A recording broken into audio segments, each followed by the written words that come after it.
En Suisse, chaque établissement proposant des prestations dans les domaines de l'hôtellerie et de la restauration est tenu de déclarer les collaborateurs et collaboratrices qui y sont employés afin de percevoir les contributions aux frais de formation et d'exécution.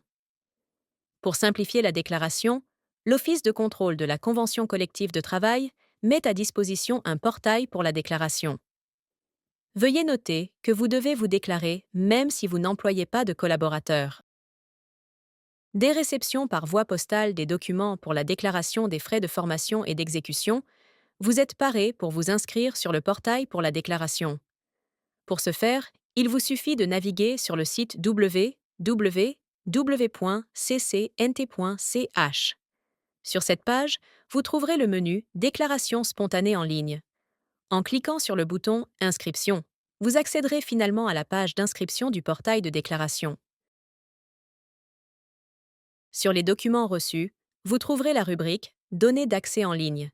Saisissez le numéro de facture et le code d'accès indiqué, puis cliquez sur le bouton Entrée. Vous êtes maintenant prêt à déclarer vos données. La première partie de la déclaration porte sur les coordonnées de votre établissement. Veuillez attentivement vérifier que les données indiquées concernant votre établissement sont correctes. Si ce n'est pas le cas, veuillez nous contacter afin de pouvoir les corriger. Si aucun employeur n'a été enregistré dans notre base de données jusqu'à présent, le masque se présente comme suit. S'il manque des données concernant l'employeur, vous trouverez la section Employeur en dessous des données de l'entreprise. Veuillez remplir ces données et confirmer en cliquant sur Enregistrer. Dès que vous avez terminé de vérifier les données de votre entreprise, vous pouvez poursuivre votre déclaration en cliquant sur le bouton Continuer. Vous accédez alors à la saisie des collaborateurs. Si votre entreprise n'emploie pas de collaborateurs, vous pouvez le confirmer en cliquant sur Non et passer directement à la suite en cliquant sur Suivant. Sinon, vous pouvez déclarer vos collaborateurs sur cette page. Pour ce faire, 3 possibilités sont à disposition. Première possibilité. Dans la section Nouveaux collaborateurs, vous pouvez saisir individuellement vos collaboratrices et collaborateurs. Pour ce faire, remplissez la durée d'engagement et le taux d'occupation. Si une personne est exemptée des frais d'exécution, veuillez sélectionner le type d'engagement approprié.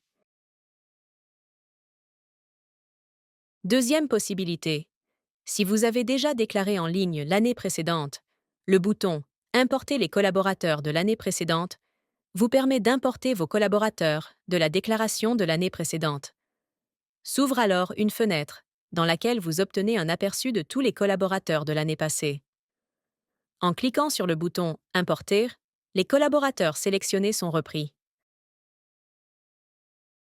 Troisième possibilité. Outre la saisie individuelle des collaborateurs et l'importation de l'année précédente, il est également possible de saisir le collaborateur à l'aide d'un fichier Excel. Pour cela, un modèle Excel est téléchargé.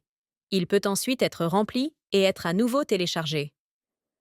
Appuyez sur le bouton Télécharger Excel pour télécharger le modèle. Veuillez noter que le fichier Excel doit impérativement être à nouveau téléchargé et que la déclaration doit être clôturée de manière régulière. Dès que vous avez entièrement rempli la liste des collaborateurs, actionnez le bouton Continuer pour accéder à la page de clôture.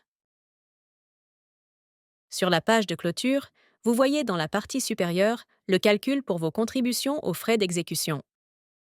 Si vous souhaitez recevoir une confirmation par email avec vos données saisies après clôture de la déclaration, vous pouvez la demander en activant la case à cocher et en remplissant l'adresse email. Si vous avez alors saisi correctement et complètement toutes les données, veuillez confirmer la case à cocher. Veuillez noter qu'après avoir confirmé au moyen du bouton vert « Expédier », vous ne pourrez plus apporter de modifications à la déclaration en ligne. Tant que vous n'avez pas envoyé la déclaration en ligne, vous pouvez à tout moment revenir à l'endroit souhaité pour une mutation ultérieure en cliquant sur le bouton « En arrière ». Une fois la déclaration terminée, vous pouvez télécharger une confirmation PDF en cliquant sur le bouton « Télécharger ». La déclaration est ainsi terminée et les données sont transmises à l'organe de contrôle. Merci beaucoup.